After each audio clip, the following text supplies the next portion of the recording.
Welcome, friends and family. We've gathered here today to celebrate the love between Humberto and Erika. Today you enter as individuals, but you will leave here as husband and wife. It is my great honor to stand beside both of you today, joined by the people that we love and support you the most, as you take this next step in your marriage.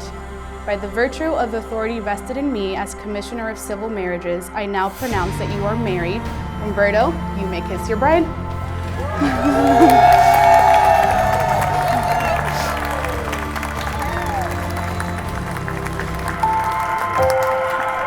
Family and friends, I present to you for the first time, Mr. and Mrs. Rivera.